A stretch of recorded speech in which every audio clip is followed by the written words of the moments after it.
Good afternoon.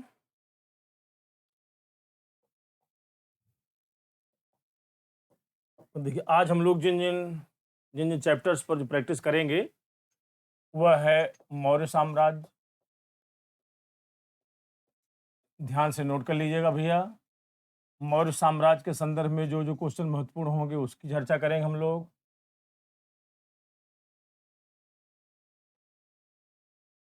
उसके बाद मौर्योत्तर काल,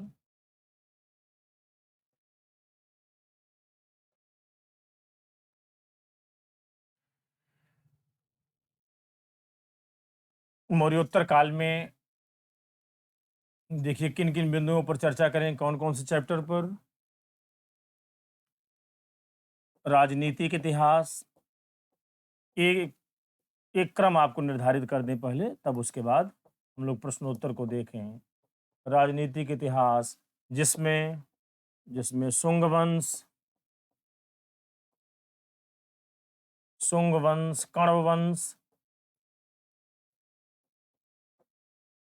नेक्स्ट नेक्स्ट पहलव वंश,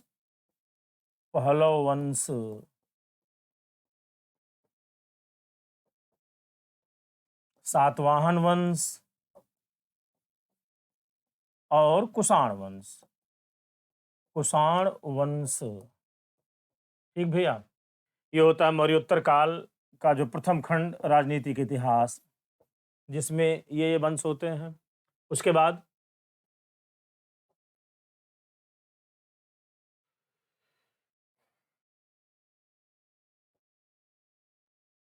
भारत पर विदेशी आक्रमण, मतलब मौर्योत्तर कालीन भारत पर विदेशी आक्रमण। ठीक है, मौर्योत्तर कालीन भारत पर विदेशी आक्रमण, इसके बारे में चर्चा कर लेंगे, मतलब प्रश्नोत्तर के रूप में। और नेक्स्ट चरण में अर्थात सेक्शन सी के अंतर्गत दक्षिण भारत का इतिहास हम लोग पढ़ते हैं, जिसमें कि संगम युग। लेकिन यह जो चैप्टर बहुत टफ हो जाता है, यह जो आपकी अपनी परीक्षा के पॉइंट ऑफ व्यू से क्वेश्चन यहाँ से कम आते हैं, तो एक प्रश्न है वही जो डिटेल कर लिया जाएगा। तो यह हमारा क्रम है। तो सबसे पहले हम लोग मौर्य मौर्य पर जिक्र करते हैं। मौर्य साम्राज्य, यह जो चैप्टर है मौर्य साम्राज्य, यहाँ से आपकी परीक्षा में कौन कौन से प्रश्न खास हैं, वह हम जो डिटेल करने चल रहे हैं, ध्यान से आप देखिएगा।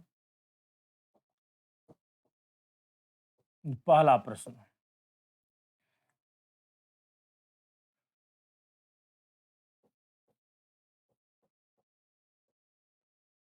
देखिए, किस विद्वान ने बताया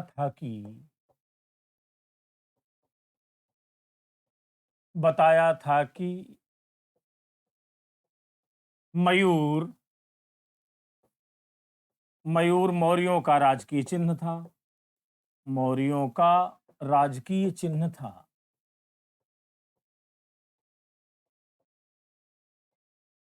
ऐसे आप चिन्ह लिखेंगे, चिन्ह था। इस प्रश्न का आंसर जो जो छात्र पढ़े होंगे उनको याद आ रहा होगा। इसका उत्तर है ग्रुनवेडल। ग्रुनवेडल ग्रुनवेडल। नेक्स्ट क्वेश्चन,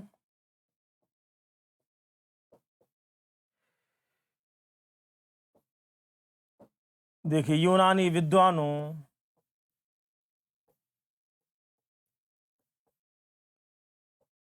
विद्वानों ने चंद्रगुप्त मौर्य को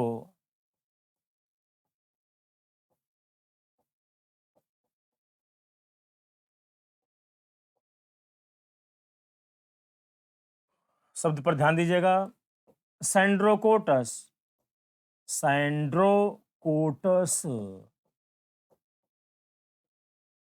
कामा, उसके बाद लिखिए एंड्रोकोटस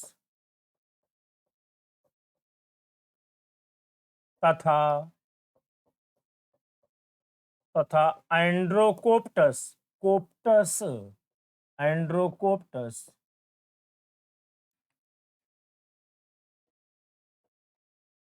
एंड्रोकोप्टस नामों से संबोधित किया था। नामों से संबोधित किया था। ये तो एक फैक्ट हम लिख दिए। अब प्रश्न देखिए, किस विद्वान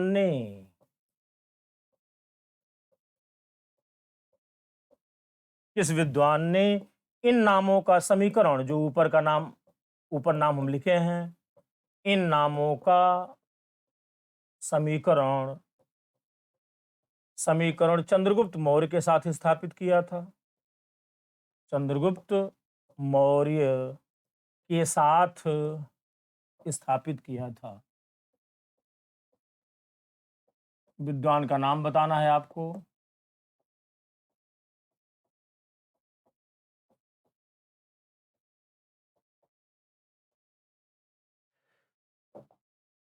यहाँ हम विकल्प नहीं बना रहे हैं, विकल्प बनाने में टाइम लगेगा। हम इसका डायरेक्ट आंसर लिख रहे हैं। लिखिए, sir William Jones. Sir William Jones. एक लाइन लिख दीजिए इसके बारे में। जोन्स ने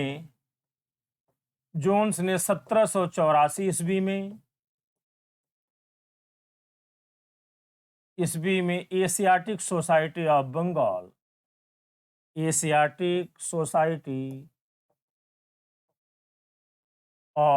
बंगाल की स्थापना किया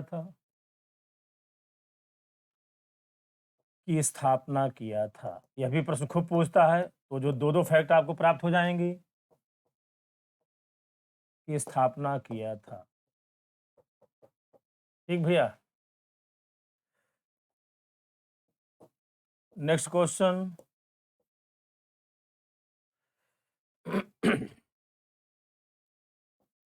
एक आप कठिन प्रश्न लिखा दे रहे हैं। देखिए, किस विद्वान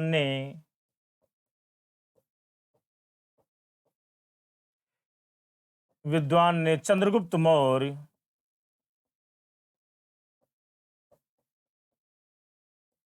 और सेल्यूकस के मध्य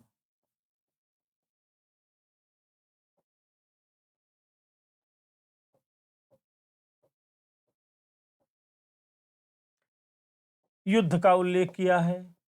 युद्ध का उल्लेख किया था।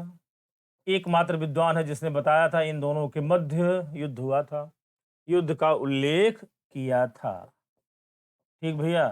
यह जो कठिन प्रश्न है सिविल सर्विसेज में पूछता है, मान लीजिए पेपर को टफ बनाना होगा तो जो पेपर सेटर शायद शायद इस प्रश्न को पूछ ले। इसका आंसर एप्पियानस। एप्पियानस यूनानी विद्वान है, एप्पियानस। ठीक है। Next question.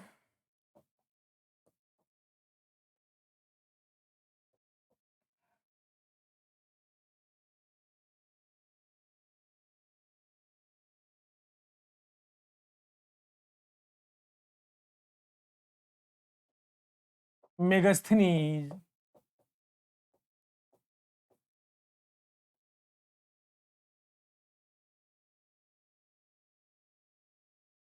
कामा जो कि सेल्यूकस निकेटर का राजदूत था। निकेटर उसकी टाइटल थी, तो टाइटल जब लिखे सिंगल कामा में, सेल्यूकस निकेटर का राजदूत था।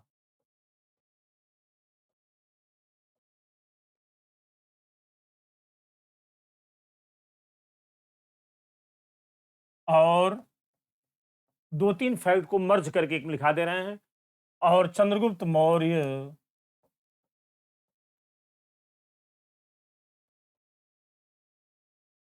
मौर्य के दरबार में आया था।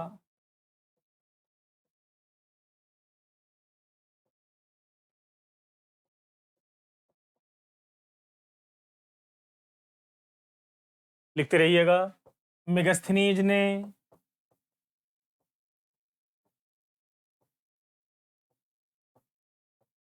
लिखी इंडिका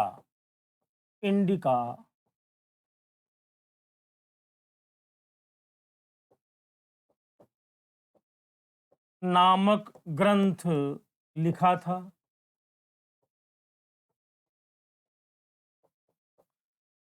अब देखिए कठिन प्रश्न क्या है।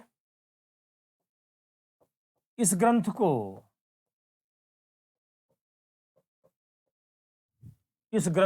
किस विद्वान ने, ऐसे लिखिए, किसने पूर्ण किया था। मतलब इस ग्रंथ का लेखन कार्य मेगस्थनीज ने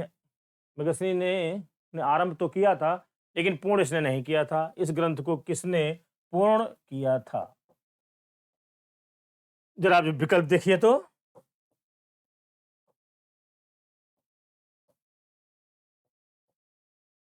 चार ऑप्शन बना रहे हैं। देखिए, एपियन, उसके बाद प्लूटार्क, जस्टिन, एरियन। अब जो विद्यार्थी पढ़े होंगे वो जो बता देंगे, जो हमारे ऑफलाइन क्लास पढ़े होंगे वे जो बता देंगे। देखिए इस एक फैक्ट में मैंने चार प्रश्न को समाहित कर दिया। प्रश्न पूछता है मेगास्थनीज किसके दरबार में आया था, तो आंसर होगा चंद्रगुप्त मौर्य। मेगास्थनीज किसका राजदूत था, सेल्यूकस निकेटर का राजदूत था। और वह और वह और उसके ग्रंथ का क्या नाम है, ग्रंथ का नाम है उसके इंडिका। तो जो तीन प्रश्न जो है प्रश्न में ही निहित है, तीन फैक्ट। अब बाकी हम यहाँ पर प्रश्न कर रहे हैं कि जो इस ग्रंथ को किसने पूर्ण किया था, तो क्या आंसर होगा, ये होगा, इसका आंसर होगा एरियन।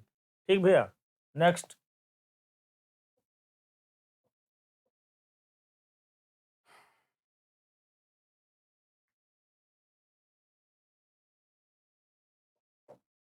देखिए, चंद्रगुप्त मौर्य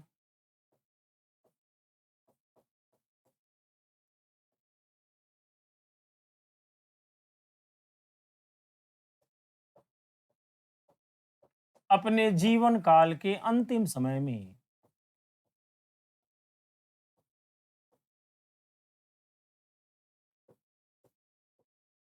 एक एक शब्द को ध्यान दीजिएगा। अंतिम समय में जैन संत भद्रवाह, जैन संत भद्रवाह, नाम याद करिएगा, भद्रवाह के साथ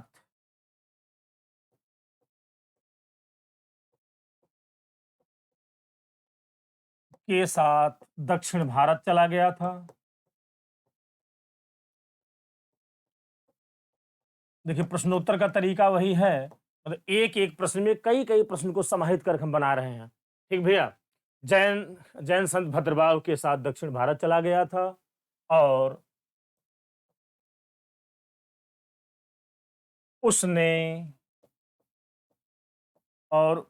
श्रवण बेलगोला, प्लेस का नाम श्रवण बेलगोला नामक स्थान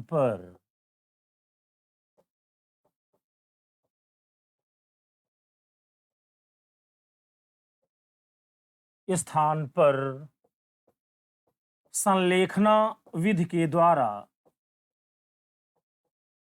संलेखना विधि आप जो जैन धर्म पढ़ते हैं, मतलब काया क्लेश पर बल देते हुए, भूख प्यास को त्याग कर काया क्लेश पर बल देते हुए प्राणों का अंत करना, जैन धर्म संलेखना कहलाता है। नामक स्थान पर संलेखना विधि से प्राणांत किया था, मतलब प्राणों का अंत किया था, प्राणांत किया था। यह स्थान यह स्थान किस राज्य में स्थित है। देखिए, इस तरीके से प्रश्न हम सेट कर दिए तो इसमें तीन चार फैक्ट समाहित हो गए। ठीक भैया। राज्य का नाम आपको बताना है।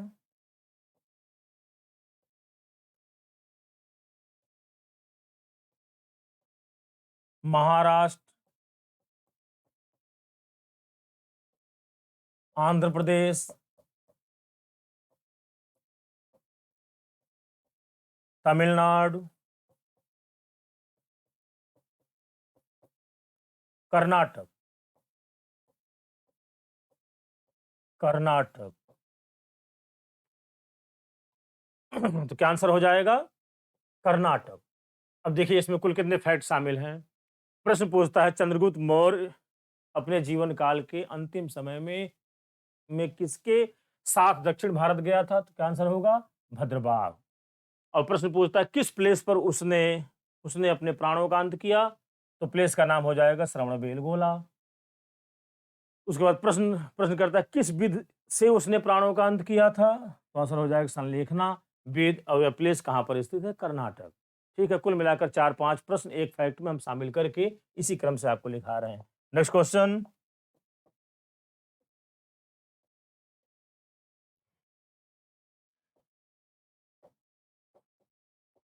यूनानी विद्वानों ने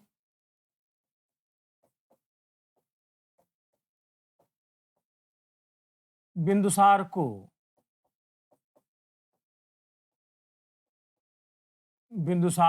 किस नाम से संबोधित किया था? किस नाम से संबोधित किया था? सामान्य सामान्य प्रश्न हम क्रिएट कर रहे हैं जो कि आपकी परीक्षा के लिए महत्वपूर्ण होंगे। किस नाम से संबोधित किया था? हम इस प्रश्न का उत्तर जो है डायरेक्ट लिख रहे हैं, विकल्प नहीं बना रहे हैं।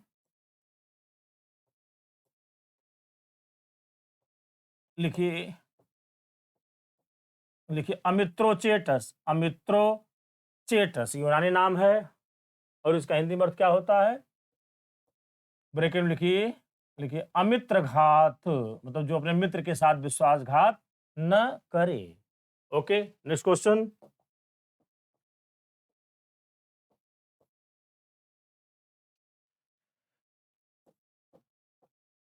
देखिए सीरिया नरेश, मतलब सीरिया के राजा। सीरिया नरेश नरेश एंटीओकस फर्स्ट, एंटीओकस फर्स्ट का राजदूत।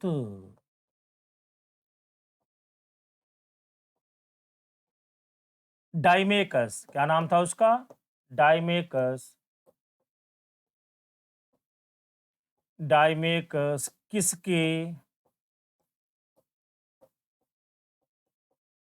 दरबार में आया था? यह प्रश्न खूब पूछता है वनडे एग्जाम, सिविल सर्विस दोनों में। तो इसका उत्तर बिंदुसार, बिंदुसार के दरबार में आया था। राजदूतों के क्रम को आगे बढ़ाते हुए सम्राट सम्राट अशोक के काल में कौन विद्वान आया था, उसको भी हम लोग लिख लें। Next question. सम्राट अशोक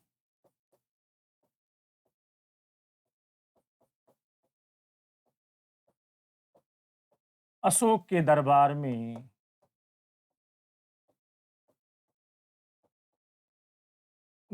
में कौन सा राजदूत आया था? एकदम जो संक्षेपण करके प्रश्न को लिख रहे हैं, इसका उत्तर लिखिएगा डायनीसियस। डायनीसियस। तो जो प्रश्न को अगर मान लीजिए घुमा करके अगर पूछेगा तो आपसे प्रश्न कर सकता है डायनीसियस किस राजा का राजदूत था? तो आगे ब्रैकेट में लिखिए मिस्र नरेश, मतलब मिस्र के राजा। मिस्र नरेश नरेश टॉलमी द्वितीय। नाम क्या था उसका? टालमी द्वितीय। और इसकी टाइटल क्या थी? फिलाडेल्फस। तो पूरा नाम हो गया, पूरा नाम हो गया टालमी द्वितीय, द्वितीय फिलाडेल्फस। मतलब मिस्र नरेश टालमी द्वितीय फिलाडेल्फस का राजदूत डायनीसियस सम्राट अशोक के शासनकाल में आया था। नेक्स्ट। नेक्स्ट क्वेश्चन भैया।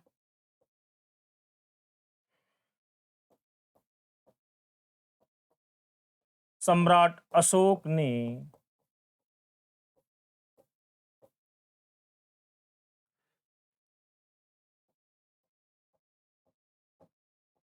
अपने राज्याभिषेक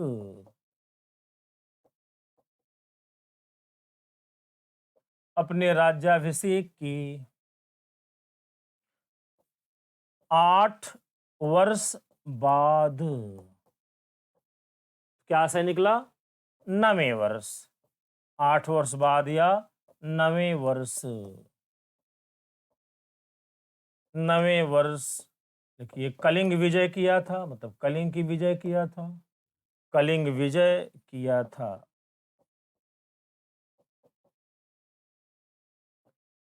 इसका उल्लेख इसका उल्लेख किस दीर्घ शिलालेख में है? किस दीर्घ शिलालेख में है?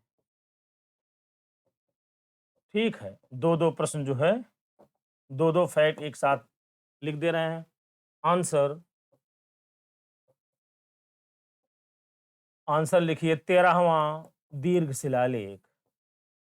ये 13वें दीर्घ शिलालेख में सम्राट अशोक स्वयं कहता है, मैंने अपने राज्याभिषेक के 8 वर्ष बाद अर्थात 9वें वर्ष कलिंग राज्य की विजय किया था। यह प्रश्न आपके लिए ज्यादा ज्यादा महत्वपूर्ण रहेगा। नेक्स्ट, अगला क्वेश्चन। सम्राट अशोक ने देवानाम प्रियदर्श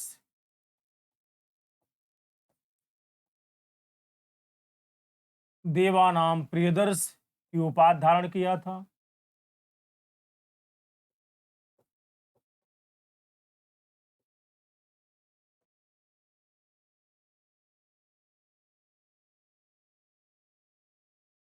देखिए, एक एक पॉइंट्स में कई कई फैक्ट हम जो संदर्भित कर रहे हैं, ध्यान दीजिएगा।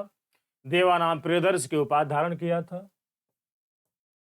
अशोक के, प्रश्न देखिए, अतिरिक्त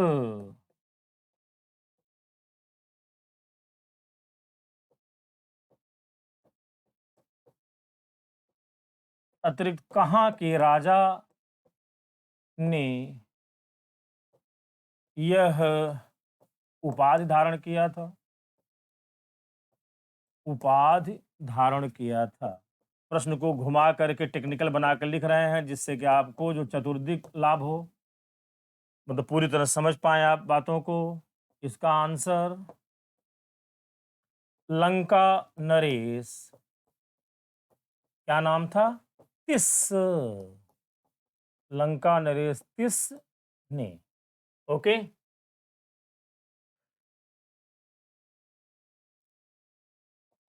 नेक्स्ट प्रश्न, मोस्ट इंपॉर्टेंट।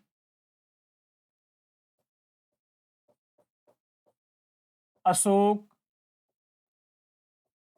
अशोक किस दीर्घ शिलालेख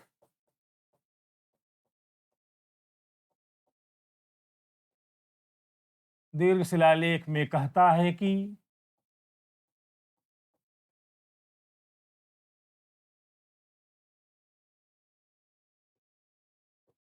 देखिए कथन है यह, तो कथन लिखते हैं डबल कॉमा में। अशोक किस दीर्घ शिलालेख में कहता है कि मैंने अपने राज्याभिषेक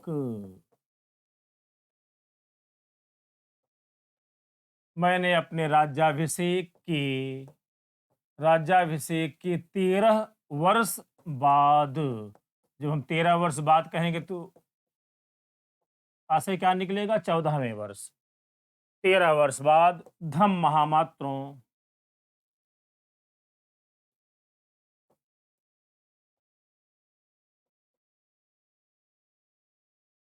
धम महामात्रों को नियुक्त किया था।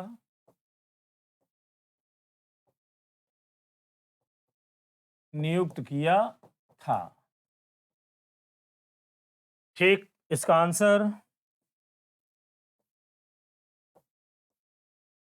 आंसर हो जाएगा पांचवा। और आपसे विकल्प में रोमन गिनती कर बनाता, ऐसे करेगा। पांचवा दीर्घ शिलालेख।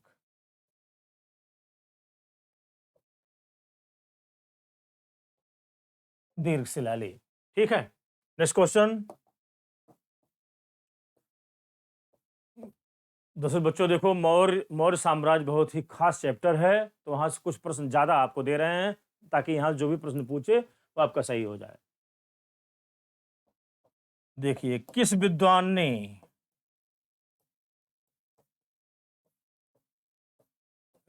ने सर्वप्रथम अशोक के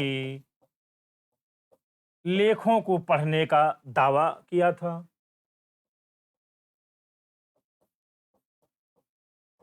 लेखों को पढ़ने का दावा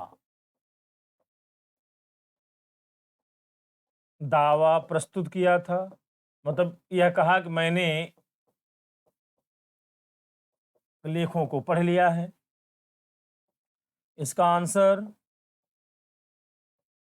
जेम्स प्रिंसेप। James Prinsep. ठीक। Next question.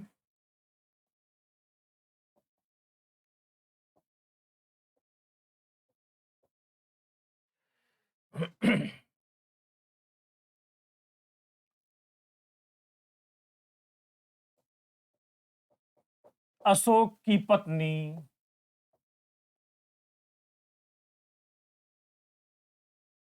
की पत्नी कारुआ की और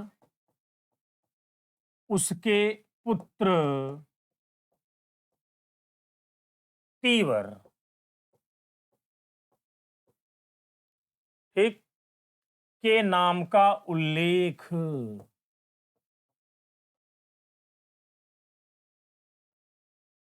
के नाम का उल्लेख किस अभिलेख में हुआ है? मतलब सम्राट अशोक का जो अभिलेख है उसमें से किस अभिलेख में उसकी पत्नी कारवा की और उसके पुत्र तीवर के नाम का उल्लेख है? किस अभिलेख में हुआ है?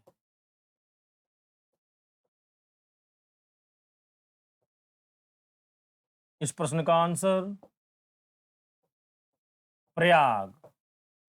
चाहे आप प्रयाग कहिए या कहिए इलाहाबाद। प्रयाग या इलाहाबाद स्तंभ लेख। ठीक। अब एक प्रश्न थोड़ा इसमें टफ बना दे रहे हैं, देखिए। Next question.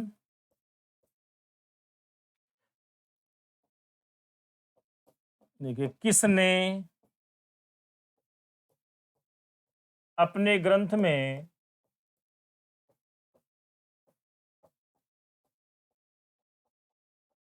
अशोक के पुत्र जालौक अशोक के पुत्र जालौक के नाम का उल्लेख किया है? एकमात्र ग्रंथ है और एकमात्र विद्वान है के नाम का उल्लेख किया है।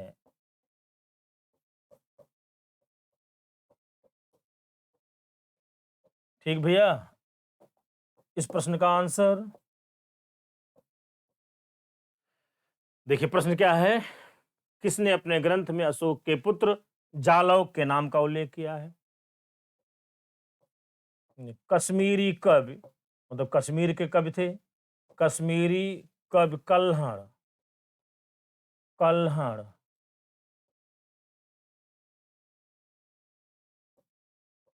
ने अपने ग्रंथ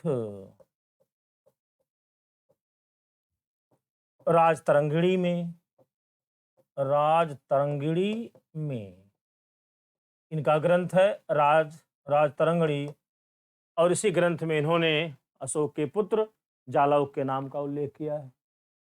मतलब एकमात्र ग्रंथ है जिससे हमें यह सूचना प्राप्त होती है कि अशोक का पुत्र जालौक था। अगर ये ग्रंथ प्राप्त नहीं हुआ होता तो हमें जानकारी प्राप्त नहीं हो पाती। Next question.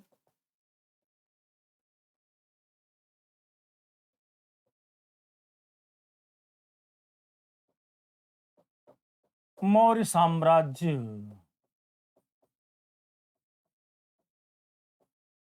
साम्राज्य को किसने किसने प्रांतों देखिए प्रांत को चक्र कहा जाता था, ये भी लिख दे रहे हैं ब्रैकेट में। किसने प्रांतों में वर्गीकृत किया था? वर्गीकृत किया था। इसका आंसर बिंदुसार ने। बिंदुसार ने। Okay, next question.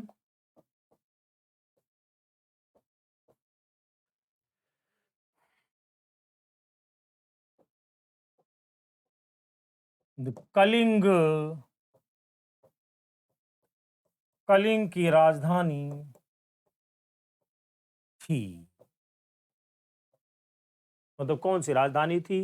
इसका आंसर, छोटा सा प्रश्न आप परीक्षा में पूछ सकता है। देखिए, तोसल। तोसल। ओके। अब कुछ प्रश्न हम लोग प्रशासन से, पहले जो चाणक्य से ले लें। Next question. चाणक्य या विष्णुगुप्त या लिखिए कौटिल्य को पुराणों में, मतलब पुराण ग्रंथ में, पुराणों में पुराणों में किस नाम से संबोधित किया गया है? किस नाम से संबोधित किया गया है? यह यह प्रश्न टफ है और टेक्निकल है। ये जो सिविल सर्विसेज के विद्यार्थी भी अगर ठीक से नहीं पढ़े तो उनको नहीं आएगा। ठीक भैया, तो इस प्रश्न का आंसर द्विजरसभ। द्विजरसभ देखकर लिखिएगा, द्विजरसभ। मतलब चाणक्य, विष्णुगुप्त या कहिए कौटिल्य को पुराणों में किस नाम से संबोधित किया गया है? द्विजरसभ। और चाणक्य कौन थे? ये चाणक्य जो तक्षशिला शैक्षिक केंद्र के प्रधानाचार्य थे। Next question.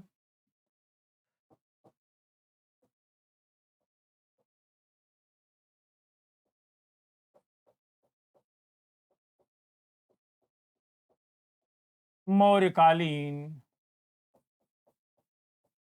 मौर्यकालीन शासन व्यवस्था के अंतर्गत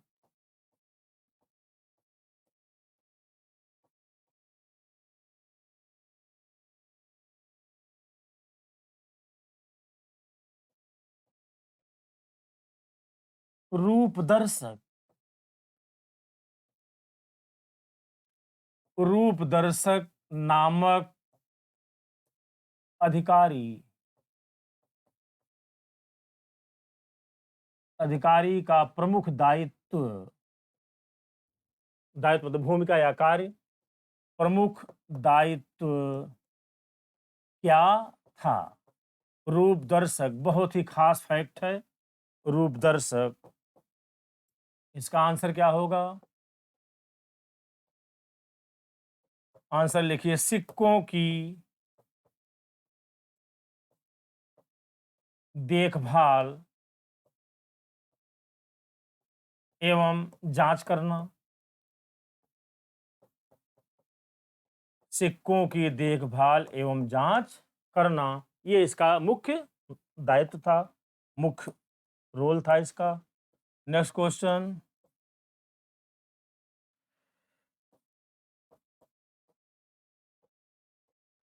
मौर्य काल में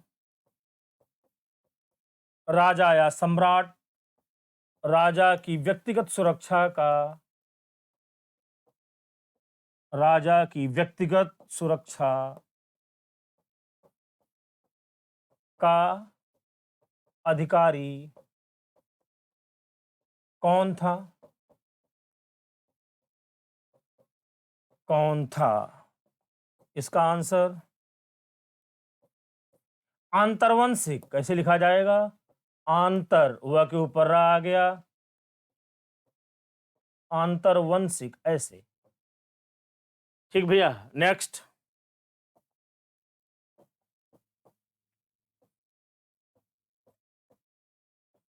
मौर्य काल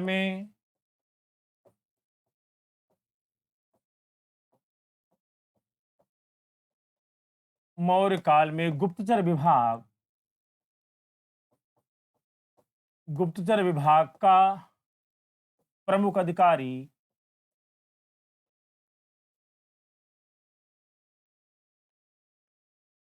कौन था? गुप्तचर विभाग का प्रमुख अधिकारी कौन था? डायरेक्ट आंसर इसका लीजिए। सर्प महामात्य। सर्प महामात्य, या इसे दूसरे रूप में लिखते हैं महामात्य सर्प। महामात्य सर्प। ओके।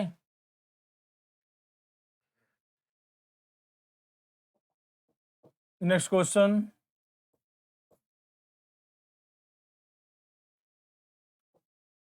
यह प्रश्न मोस्ट इंपॉर्टेंट है, यह आपकी परीक्षा में शायद श्योर पूछा जाए। ठीक है, लो इसको गेस भी कर दे रहे हैं। मौर्य काल में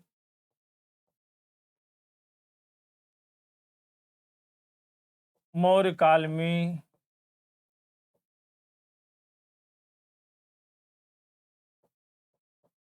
राजकीय भूमि, मतलब राजा के नियंत्रण वाली भूमि, राजकीय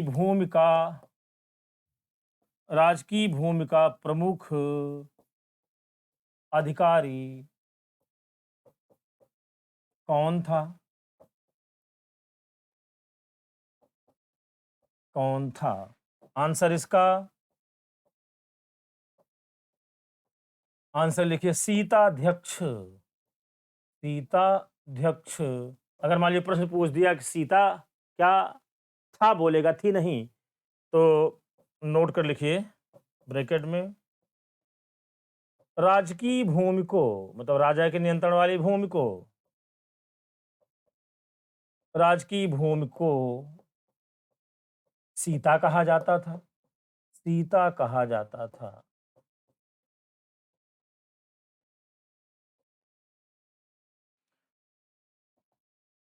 नेक्स्ट क्वेश्चन। यह आज केवल मौर्य काल पर ही केवल हो पाएगा। हम जो मौर्य काल को पूरा पूरा समाहित कर दे रहे हैं। मौर्य काल में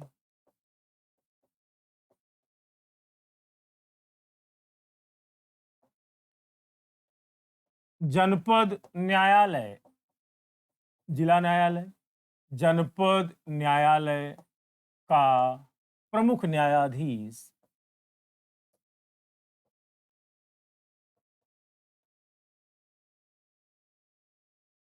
कौन था?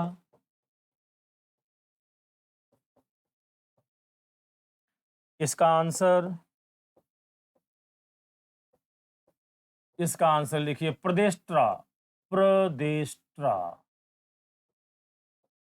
ठीक, नोट करके इसमें कुछ पॉइंट और लिख लिया जाए।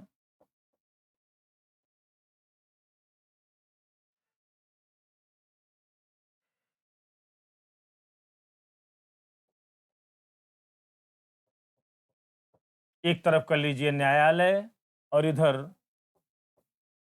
न्यायाधीश, ताकि कुछ और प्रश्न घुमाकर पूछे तो आप बताने में समर्थ रहें। दीवानी न्यायालय, दीवानी को कहा जाता था धर्मस्थीय। धर्मस्थीय दीवानी न्यायालय।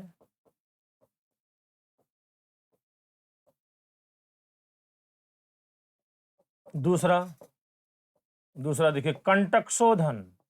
कंटक शोधन को और किस नाम से आगे लिखिए, या फौजदारी न्यायालय।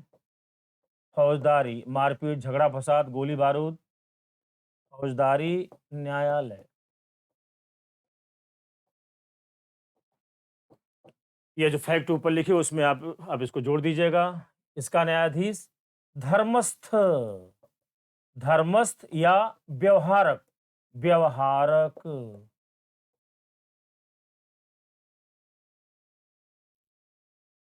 सॉरी, यहां पर आपने जो लिखा था जनपद न्यायालय का प्रमुख न्यायाधीश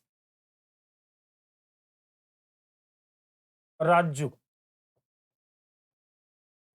राज्य ये जो कंटक शोधन न्यायालय का प्रमुख न्यायाधीश प्रदेष्ट्रा। देखिए प्रश्न भी गलत हो जाता, अब जाकर सही आंसर प्राप्त हुआ, इसलिए सब एक साथ याद करिएगा। तो याद करिएगा, जनपद न्यायालय का प्रमुख न्यायाधीश राज्य, दीवानी न्यायालय का प्रमुख न्यायाधीश ये हो गया धर्मस्थ या व्यवहारक, और उसके बाद जो कंटक शोधन अर्थात अर्थात फौजदारी न्यायालय के प्रमुख न्यायाधीश प्रदेष्ट्रा। नेक्स्ट क्वेश्चन,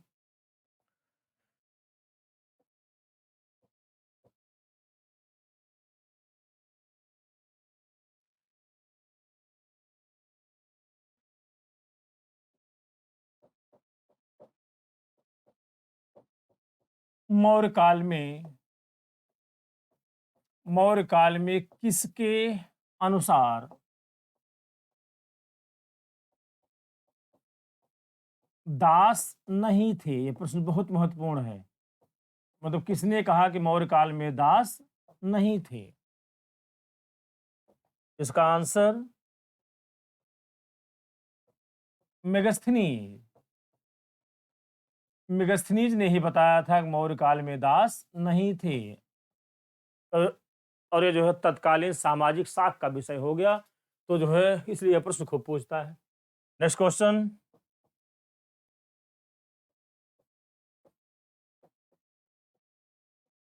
मौर्यकालीन सामाजिक व्यवस्था,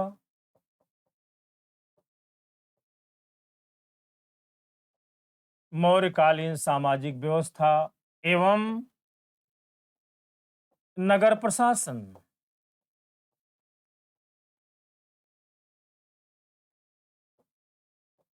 नगर प्रशासन की जानकारी का एकमात्र स्रोत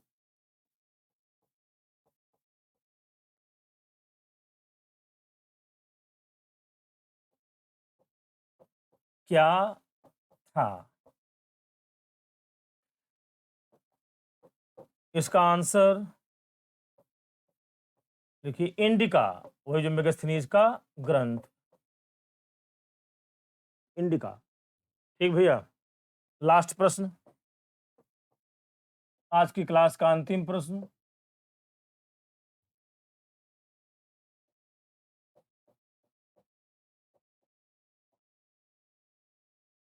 मौर्यकालीन मौर्यकालीन टकसाल व्यवस्था। टकसाल मतलब सिक्के जहां पर ढाले जाएं। टकसाल व्यवस्था का प्रमुख अधिकारी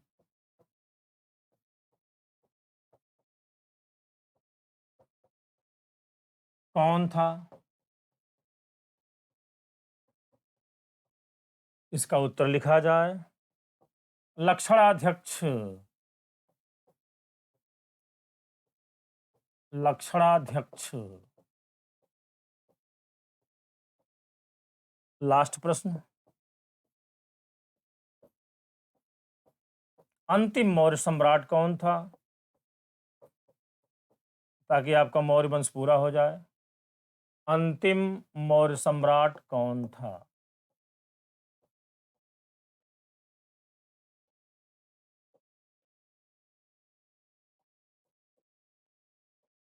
इसका आंसर लिख दिया जाए, बृहद्रथ। बृहद्रथ। ठीक भैया, ये आज की क्लास मैंने मौर्य काल के संदर्भ में कुछ कुछ खास खास प्रश्न आपको बताया, तो आप बढ़िया तरीके से याद कर लीजिएगा। फिर उसके बाद नेक्स्ट क्लास मिलते हैं, फिर इसके बाद का क्रम हम लोग जारी रखेंगे। बस, धन्यवाद।